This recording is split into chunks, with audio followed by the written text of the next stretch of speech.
नमस्कार। देवगुरु बृहस्पति की चर्चा को लेकर उपस्थित हूँ आपके समक्ष। देवगुरु बृहस्पति 1 मई 2024 से लेकर 14 मई 2025 तक संचरण करेंगे। वृषभ राशि में, शुक्र की राशि है ये। इसमें वक्रावस्था में आएंगे 9 अक्टूबर को और 9 अक्टूबर से लेकर 4 फरवरी तक रहेंगे वक्रावस्था में। पुनः इसके बाद हो जाएंगे फिर से मार्गी वृषभ राशि में 14 मई तक 2025। उसके बाद चले जाएंगे मिथुन राशि। तो ये गोचर काल आपके लिए क्या लेकर आया है, चर्चा है आज मकर राशि पर। मकर राशि, मकर लगन दोनों ही ये जानकारी ले सकते हैं। राशि लगन से दोनों से जानकारी लेंगे तो आपके लिए अच्छा है, आपको अच्छे से अनुपात मिल जाएगा कि आपके लिए इसका गोचर काल कैसा है। यदि दोनों से अच्छा है तो 100% बढ़िया है, लगभग एक से अच्छा है राशि से या लगन से ठीक ठीक है, इतना बढ़िया नहीं है। तो आपको समझ सकते हैं कि 50-50 या 60-40 के रेशियो के हिसाब से आप देख सकते हैं पॉजिटिविटी में। और अगर दोनों से ठीक नहीं है तो थोड़ा आपको ज़्यादा सावधान होने की आवश्यकता है। जानकारी मैं आपको दे ही रही हूँ इस चीज़ को लेकर। देवगुरु बृहस्पति मकर राशि वालों के लिए संचरण करेंगे पंचम भाव में, आपके 12वें भाव के और पराक्रम के भाव के स्वामी बनकर।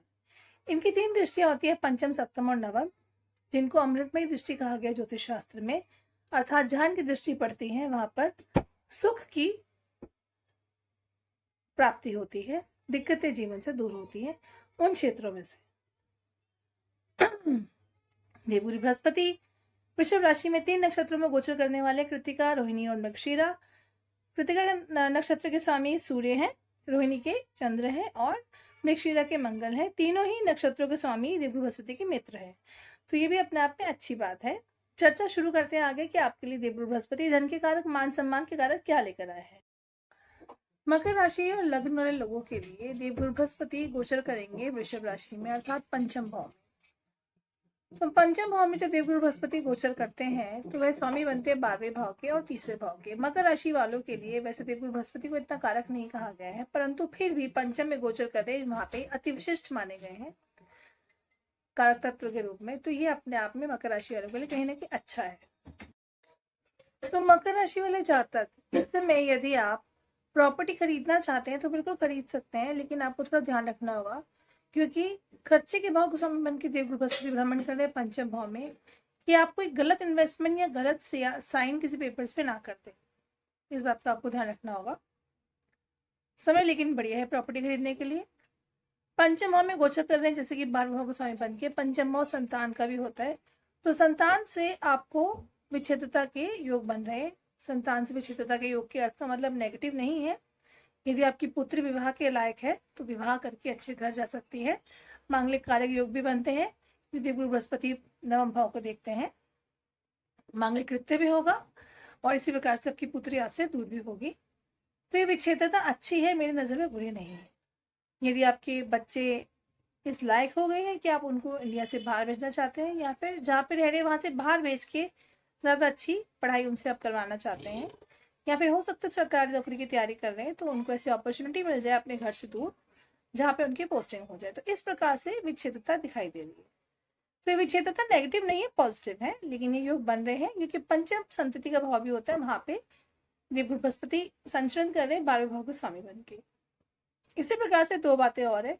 पंचम भाव आपकी कुंडली में मकर राशि वालों की प्रेम का भाव भी होता है, तो यदि आप चाहें तो इस समय प्रेम को, अपने प्रेम के रिश्ते को विवाह में तब्दील कर सकते हैं, परंतु स्थिति ऐसी भी बन रही है कि आपकी अनबन भी हो सकती है और आपका हो सकता है प्रेम विवाह घर वाले एक्सेप्ट ना करें। बाकी निर्भर करता है कि गोचर में जो परिवर्तन हो रहे ग्रह का वो आपकी स्थिति, आपकी कुंडली की क्या है।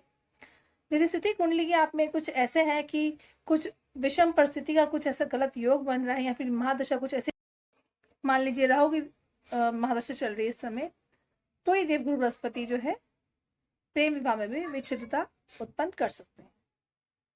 स्टूडेंट्स का घर भी होगा, ये बुद्धि का घर है, विद्यार्थियों का घर है, तो विद्यार्थियों के साथ भी दोनों स्थिति उत्पन्न होगी, रुचि भी जागृत होगी पढ़ाई में, और निर्भर करता है दशा महादशा क्या चल रही है आपकी, और रुचि भी हो सकती है, मन भटक सकता है।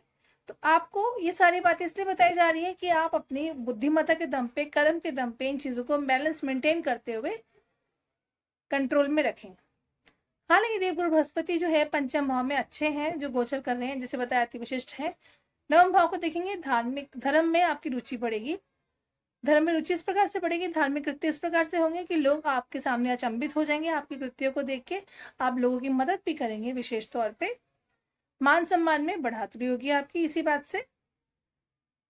खर्चे घर को देखते हैं तो धर्म कार्यों में आपका खर्चा भी होने वाला है, घर में भी मंगल कृत्य होंगे तो उसमें भी खर्चा जाहिर सी बातें होगा आपका।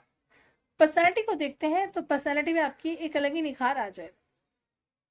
बुद्धिमत्ता बहुत जबरदस्त होगी, डिसीजन जो बुद्धि से लेंगे सोच समझ के, उसका रिजल्ट भी आपको अच्छा मिलने वाला है, अर्थात आपको सफलता की प्राप्ति हो सकती है। तो ये काल है मकर राशि वालों के लिए बहुत ही उत्तम है, लाभप्रद है।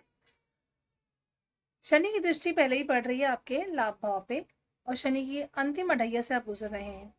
तो देवगुरु बृहस्पति की अमृतमय दृष्टि जब लाभ पर पड़ेगी तो आपको जो शनि जन्य कष्ट आ रहे थे धन को लेके जो अड़चने आ रही थी वो हटेंगी, धन आगमन के रास्ते खुलेंगे, आपकी बुद्धि आपका साथ देगी बिल्कुल, क्योंकि लगन को भी देखते हैं, और आप अपनी बुद्धि के विवेक के दम पे धन अर्जित करेंगे। यदि आप जॉबलेस थे तो आप जॉबफुल हो जाएंगे, डेफिनेटली अच्छी जॉब मिलेगी आपको। बिजनेस को बढ़ाना चाहते हैं तो वो भी आप इस समय कर सकते हैं, आपके पास ऐसी अपॉर्चुनिटीज आएंगी जिसे आपको बस ग्रैब करने की आवश्यकता है और उसके ऊपर एक्शन लेने की जरूरत है, दैट्स इट। ओवरऑल मकर राशि वालों के लिए ये जो काल है बहुत ही बढ़िया है। मकर राशि वालों को भाग्य का पूर्ण साथ मिलने वाला है, पिता से भी सहयोग मिलने वाला है, पिता की यदि स्वास्थ्य में कोई कष्ट था तो वो भी हटेगा। आपको कुछ बातों को जो ध्यान रखना है केवल ये है कि धर्म के पथ पे चलना है, ब्राह्मणों की आपको इज्जत करनी है, देव की भी इज्जत करनी है आपको। आपके बड़े बूढ़े आपको कुछ कहते हैं तो उनका निरादर ना करें, बिल्कुल भी ये नहीं फलेगा, आपको इस बात का ध्यान रखें।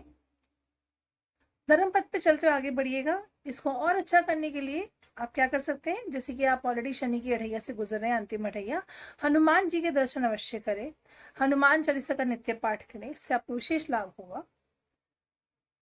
निष्ठा रखते हुए ईश्वर के अंदर, और गुरु को और अच्छा करने के लिए मंदिर की सफाई करें। जो भी आपके मंदिर हैं, एक मंदिर चुन लीजिए हनुमान जी के, जहाँ पे आप जाके उनके दर्शन करते हैं या उनका पाठ करते हैं, उस मंदिर की अवश्य सफाई करें। देखिएगा आपके देवगुरु बृहस्पति कितना अच्छा फल आपको और देने वाले हैं इसी से। तो ये काल बहुत बढ़िया मकर राशि वालों के लिए, केवल आपको प्रयत्नशील होना है, धर्म पथ पे चलना है और आगे बढ़ना है।